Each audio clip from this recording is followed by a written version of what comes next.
big win. Stand by for a moment of history. The headlines keep breaking. Now to football, tennis, Formula One, rugby union, FIFA World Cup. The debate keeps raging. they're still the team to beat. My heart rate was up. Proud of everyone involved. We've only got ourselves to blame. The results keep coming. I just cried a little bit. It's going quite well. I don't know what to say. Absolute disbelief. It means an awful lot. To be crowned champions of the world. For all the latest results, headlines and analysis, Sport Today on BBC World News.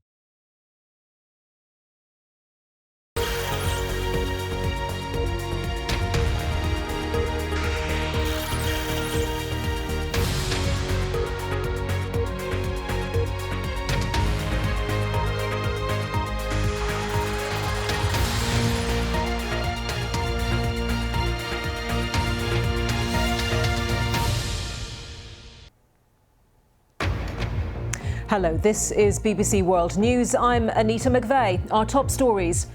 Kyiv denies any involvement in reports that a pro-Ukrainian group was behind September's attack on the Nord Stream pipelines. I think that investigation of official authorities will describe every details, because it's like a compliment for our special forces, but this is not our activity. The UN Secretary-General is in Ukraine for further talks on extending a deal to export grain via the Black Sea. The UN's refugee agency criticises the UK's plan to stop migrant boats crossing the Channel, saying the move would break international law. This is effectively closing off access to asylum in the UK for people arriving irregularly. We believe it's a clear breach of the Refugee Convention.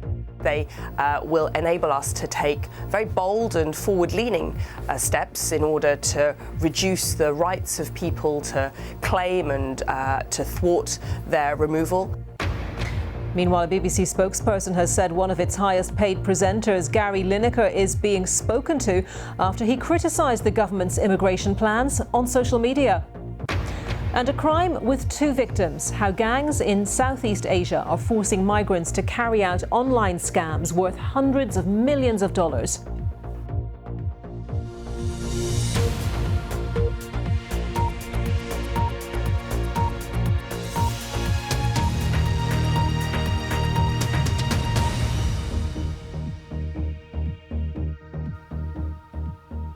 Hello and welcome.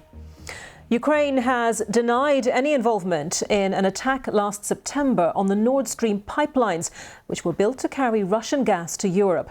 This map shows where they run along the seabed, from Russia across the Baltic to Germany. The damage was discovered near the Danish island of Bornholm. It's also relatively close to the Russian territory of Kaliningrad. The damage was first noticed when huge amounts of gas bubbled to the surface. And when cameras were sent down to film what had happened, this is what they recorded. Several experts said it appeared the pipes had been damaged by an exterior explosion. It's not yet been established who was responsible, but a report in the New York Times has now quoted anonymous US security officials suggesting a pro-Ukrainian group was to blame.